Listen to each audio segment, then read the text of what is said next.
Serie B-Win. Tutti i colori della passione. È la 42esima ed ultima giornata del campionato di Serie B-Win e dopo 41 partite giocate sia Sassuolo che Reggina hanno ancora bisogno di punti per raggiungere i rispettivi obiettivi. Ai neroverdi padroni di casa serve una vittoria per essere certi della salvezza, poiché un punto solo potrebbe anche non essere sufficiente per evitare i play-out. Stesso discorso per la Reggina, che rischia il sorpasso del Padova e deve quindi vincere per assicurarsi il quinto posto in classifica. Numerose le assenze del Sassuolo, tra cui gli squalificati Quadrini e Rossini, molte le seconde linee schierate invece da Azzori nelle file degli Amaranto. Arbitra Velotto di Grosseto e al 12esimo parte forte il Sassuolo. Catellani salta di Lorenzo, entra in area, si fa stregare però da Puggioni. Sulla ribattuta la palla arriva a Rea, ma anche la sua conclusione però è parata dal portiere della Reggina.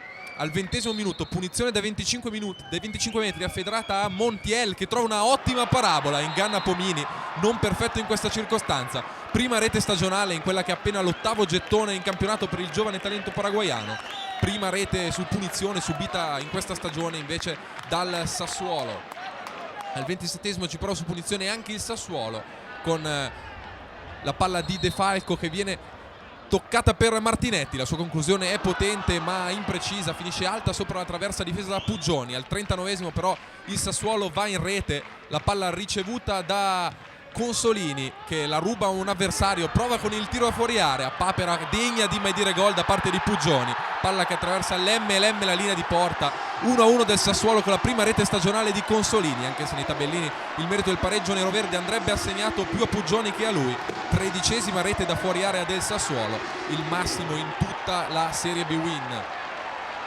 Al 41esimo poi reagisce ancora il Sassuolo, palla in mezzo con Riccio che manca l'aggancio da posizione favorevole, poi la palla arriva a Valeri ma il centrocampista della nazionale australiana spara il pallone nel suo continente d'origine. Al secondo minuto di recupero poi corner dalla destra, grande incornata di Martinetti che prende la scala mobile e svetta soprattutto la difesa calabrese, proprio un secondo prima del fischio finale di Velotto. Sesta rete stagionale per l'ex Arezzo che appaia Bruno come bomber dei neroverdi. Il Sassuolo si conferma squadra da finale di tempi, segnando l'8ª rete stagionale nei minuti di recupero.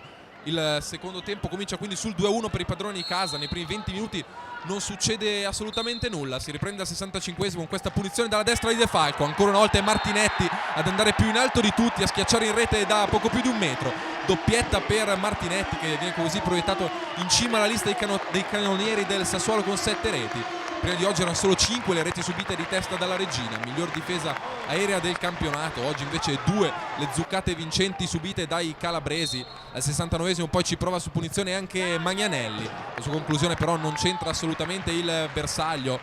All'80esimo Martinetti viene sostituito da Vignali, grandi applausi dal pubblico del Braglia di Modena per l'uomo che con la sua doppietta sta regalando la salvezza al Sassuolo, ma passa un solo minuto e la Reggina si rifà avanti. Grande assist di Zizzari per Viola che entra in area e batte Pomini. Quarta rete stagionale per il giovane ventenne calabrese Alessio Viola. Qua possiamo rivedere lo stop a seguire di Zizzari che serve proprio l'attaccante schierato titolare quest'oggi da Azzori, che entra in area e batte Pomini 3-2, quindi con la Reggina che accorcia le distanze, ma finisce senza ulteriori emozioni la partita nel finale. Vince il Sassuolo 3-2, gli emiliani conquistano la salvezza senza dover passare dalla lotteria dei play-out. La Reggina invece viene superata al quinto posto dal Padova e termina la regular season come sesta in classifica. Affronterà quindi i play-off il Novara a partire da giovedì sera.